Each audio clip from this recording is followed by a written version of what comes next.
Hello and welcome to another Algebra 1 lesson by eMath Instruction. My name is Kirk Weiler and today we're going to be doing Unit 1, Lesson 9 on multiplying binomials using area models.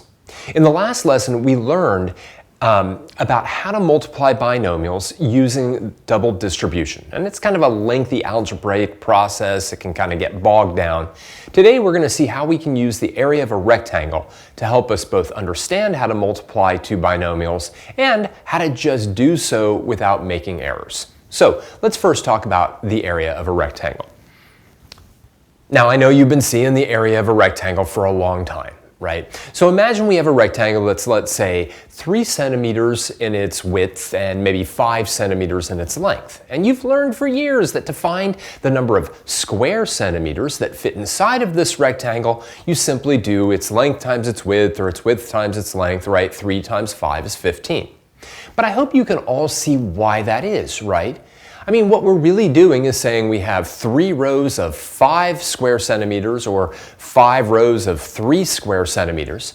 So in fact, it's not even so much that this is an area formula, right? It's really saying that the area of a rectangle and in fact multiplication are one and the same thing. And we can take advantage of this to help us understand how to multiply two binomials. So let's get into a real rectangle now that has real dimensions and take a look at how we can tie that into finding the product of two binomials. Here we go. All right, exercise number 1. A rectangle has dimensions of 12 feet and 23 feet. Letter A says find the area of the rectangle using the standard algorithm for multiplication by hand. Check using your calculator. Include appropriate units. All right, no problem, but I really want you to do this using the standard multiplication algorithm. Please do not use your calculator unless you just want to check to see if you have the right answer. So pause the video now, find the product of 23 and 12, and also include appropriate units in terms of what the area of a rectangle would be if its dimensions are 12 feet by 23 feet. Pause the video now and take a few minutes. All right, well, here we go. So the standard algorithm for multiplication says I'm going to take my ones digit here and I'm going to multiply it by 23 and I'm going to get 46. All right. Now remember, what I then do is I put a 0 underneath the 6 and I take my tens digit here and I multiply it by 23, which of course gives me 23. I add them together and I get 276. Now the actual final answer would be 276 square feet, not feet, but square feet, or if you like to take the easy way out, 276 feet with a squared exponent. All right, great, no problem. Now, another way though to think about this is to say, well, let's say we took that rectangle, right? Let's say we took that rectangle and we broke its sides that were, remember, 23 feet and 12 feet down into a side length of 20 plus 3 feet and a side length of 10 plus 2 feet. Right, all I'm doing is again breaking up those sides of 23 and 12 into 20 and 3 and 10 and 2. And now of course the cool thing is I can find the areas of each one of those 4 rectangles. So let's take a look at letter B. The sides of the rectangle can be broken into a diagram as follows. Fill in the areas of each of the smaller rectangles and sum to find the total area. All right, so I'd like you to do that. You should be able to just do them in your head. To find the areas of each one of those 4 rectangles, put the areas inside of the rectangles, if you would, and then add them up over here to find the total area. Pause the video now.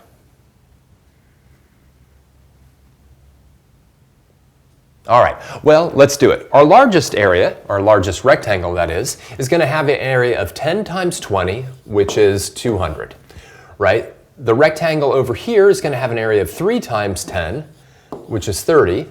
This rectangle is going to be 2 times 20, or 40, and then 2 times 3 is obviously just 6. To find the total area, it should make sense that I can simply just add all of these together. 200 plus 30 plus 40 plus 6 using just the standard sum algorithm. And yet again, I get 276 square feet. I hope I get the same thing, otherwise that would be really, really rather odd. But again, this goes to show that one way to calculate the area of a rectangle, especially if the length and the width are both two-digit numbers, is by breaking them up into the sort of the tens digit, the ones digit, tens digit, ones digits, and then finding areas of all these separate rectangles and simply summing them. Now let's go algebraic. Now remember, we had 23 and 12. Let's take a look at a product of two binomials that is very, very similar in structure. Let me bring this up. Letter C. Now say we have a rectangle whose side lengths are in the form of 2x plus 3 and x plus 2. Find the area of this rectangle by performing the standard multiplication algorithm by hand. All right, so again, what we're going to do here, right, and take a look at how similar this is, 2x plus 3 times x plus 2. And this is just the product of two binomials. Look at how similar this is going to be to 23 times 12.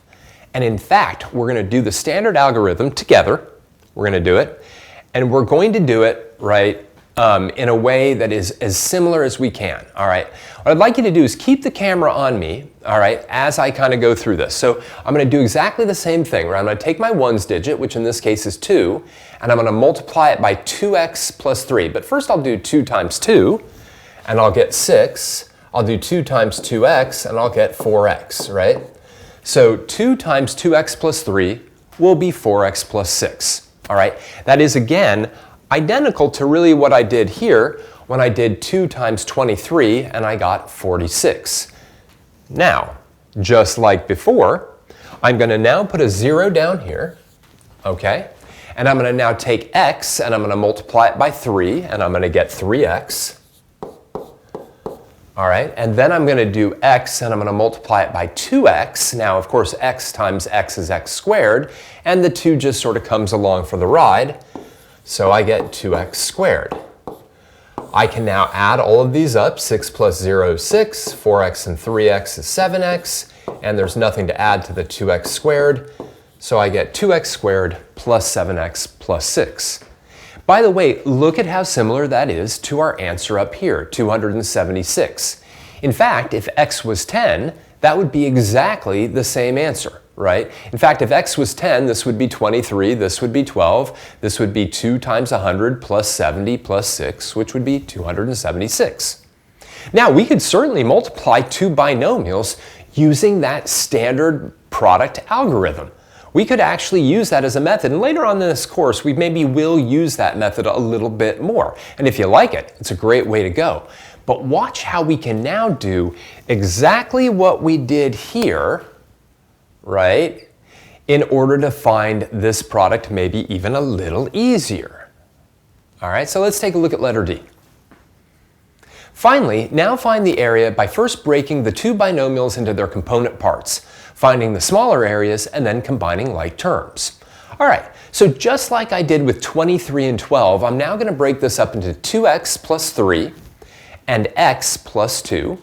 I'd like to fill in the areas of each one of those 4 rectangles and then add them together. Pause the video now and see if you can at least fill in the 4 areas, and then we'll talk about how to combine everything.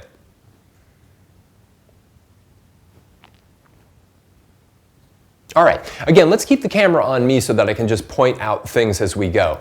So for the largest area, right here, I'm going to have x times 2x, which is just going to give me 2x squared, right?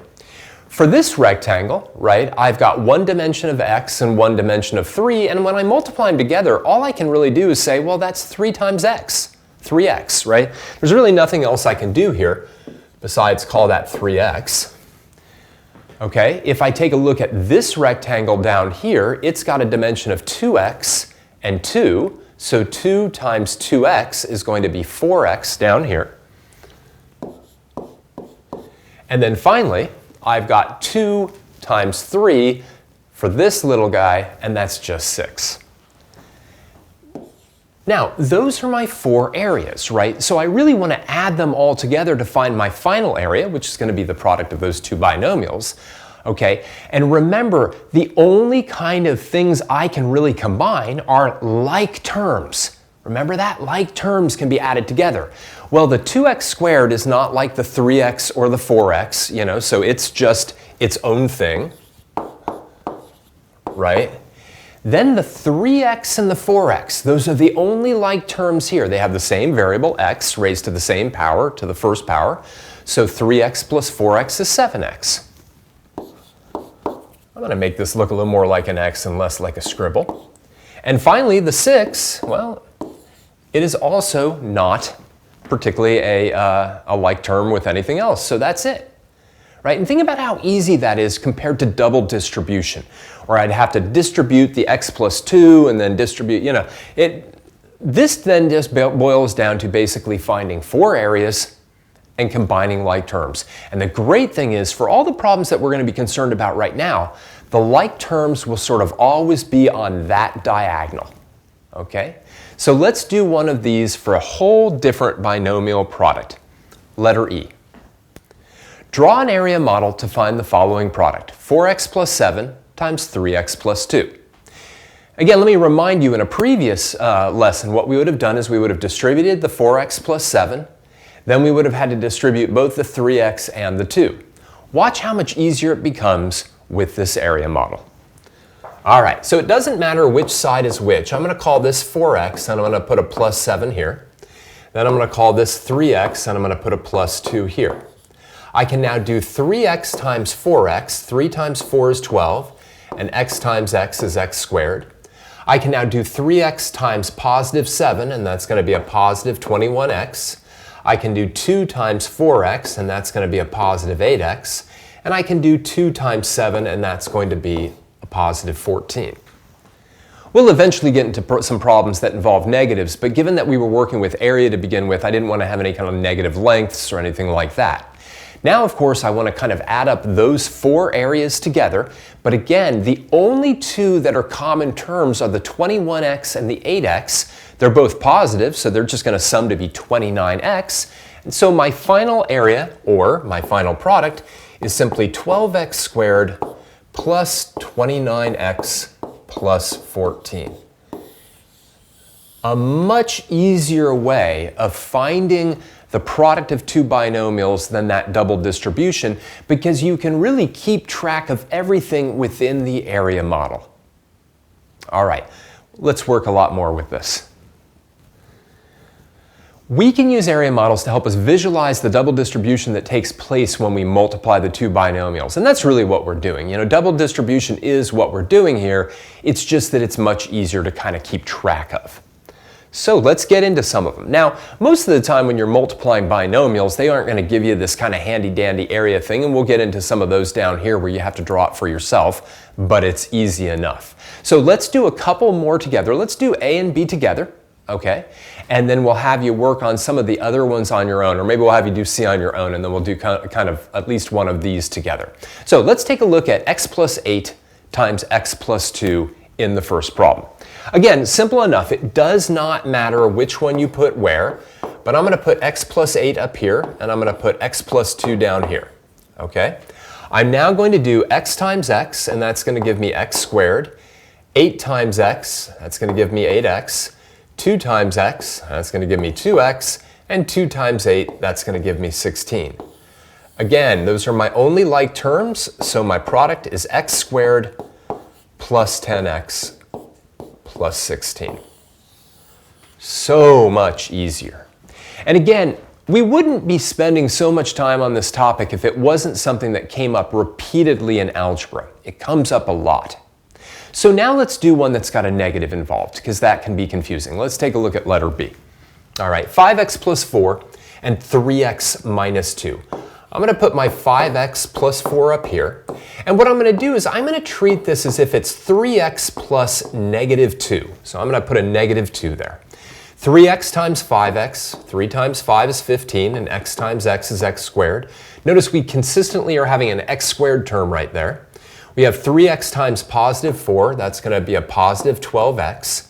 Here comes our negative for the first time. I have negative 2 times 5, which is negative 10x, and then negative 2 times positive 4 is negative 8.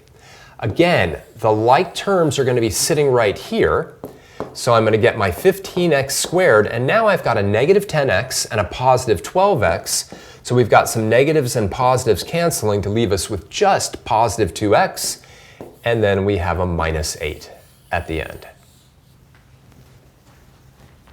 All right, circle that one, box that one in, who knows, maybe I'll put stars around the next one. I'd like you to pause the video now and take a shot at letter C.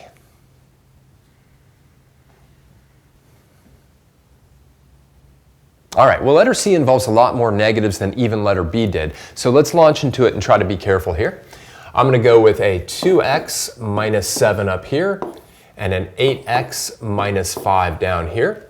I've got 8x times 2x, that's going to be 16x squared. 8 times negative 7 is negative 56x. Then I have negative 5 times 2 is negative 10x. Here's where we need to be very careful. Negative 5 times negative 7 is a positive 35. Here are those like terms again. I have 16x squared. I've got a negative 10 plus a negative 56 is a negative 66x plus 35. Maybe I won't go with stars. All right. As I mentioned, it's going to be very rare, right, that you would ever actually get the area model like put on a piece of paper for you, okay? But drawing these things is super duper easy. So let's kind of get into that. Let's take a look at letter D, right? We've got 3x minus 7 times x plus 5. Awesome.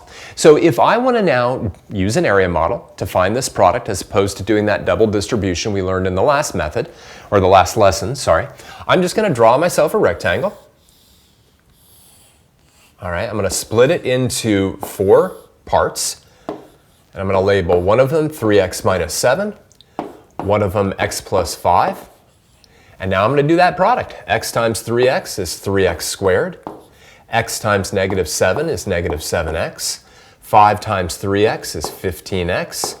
And 5 times negative 7 is negative 35. I look for those like terms along the diagonal. I'll get 3x squared. Positive 15, negative 7 gives me positive 8, and negative 35. Easy. Okay. So what I'd like you to do now is pause the video and see if you can work through letter E and letter F.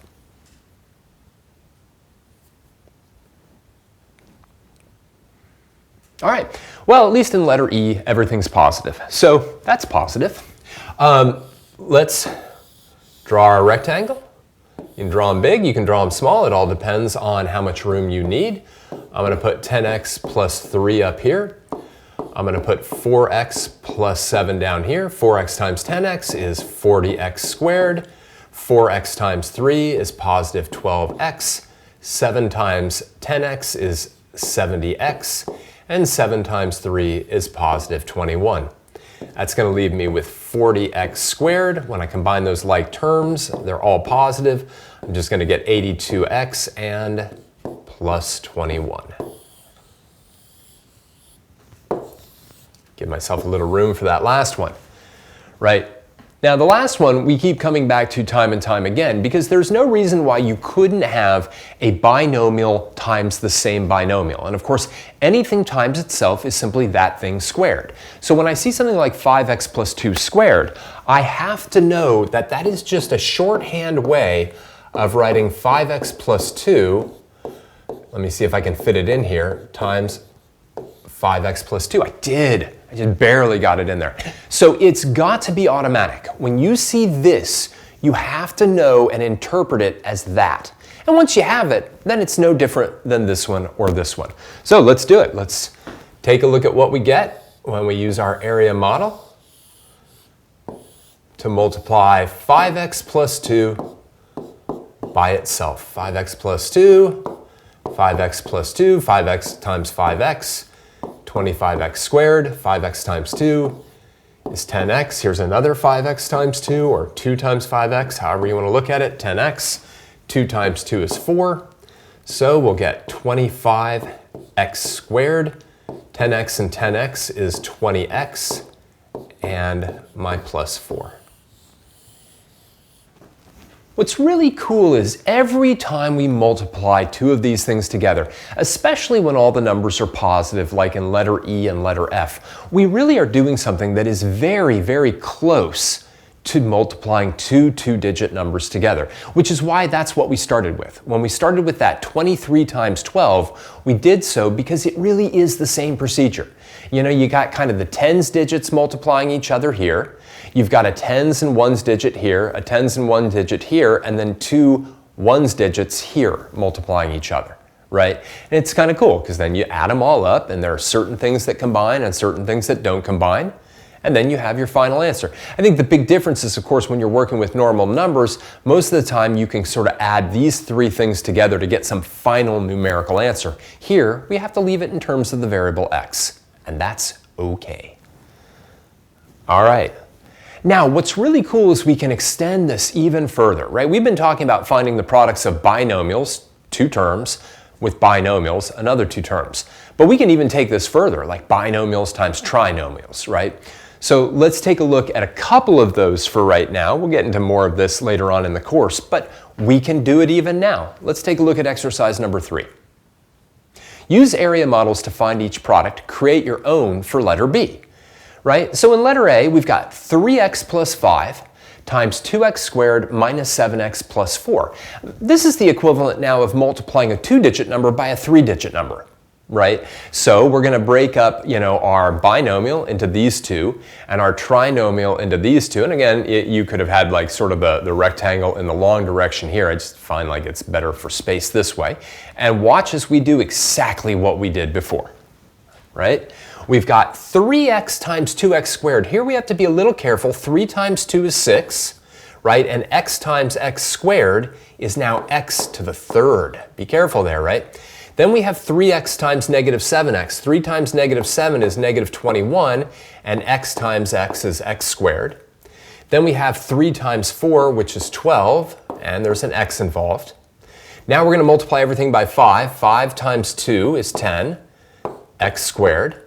5 times negative 7 is negative 35, x. And 5 times 4 is 20. And look at this again. Like terms, right? Nothing is like the x cubed. But then we have 10x squared and negative 21x squared, which will be negative 11x squared. Negative 35x, positive 12x, which will be negative 23x. And then plus 20. Right? It's exactly the same idea. And again, those like terms end up being along these diagonals. Not these diagonals, but these. And they always will be in these types of problems. See if you can construct your own area model to find this product.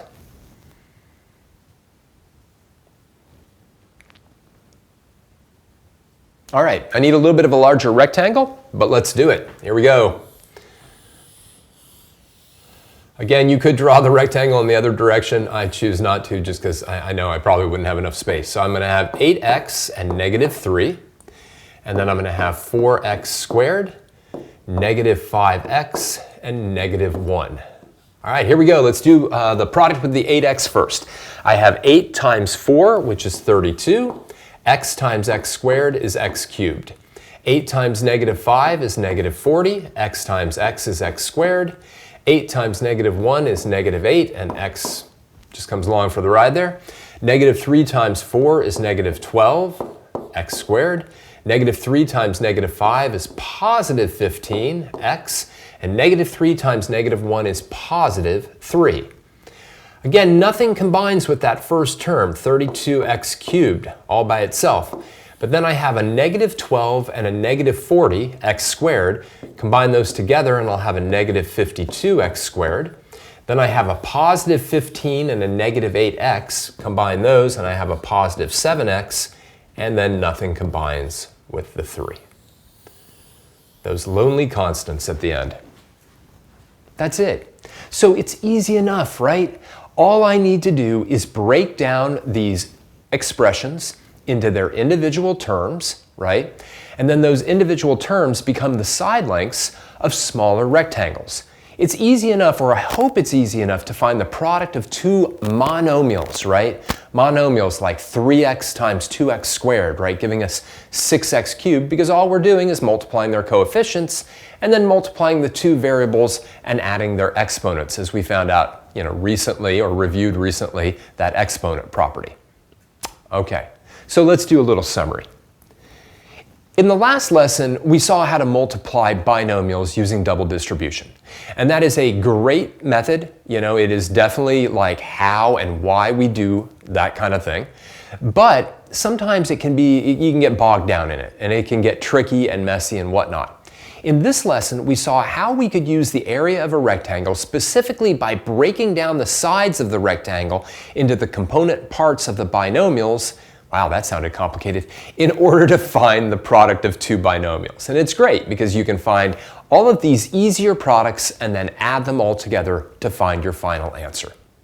We will do so much more with multiplying binomials, especially when we get into later units in this course. For now, I just want to thank you for joining me for another Algebra 1 lesson by eMath Instruction. My name is Kirk Weiler, and until I see you again, keep thinking and keep solving problems.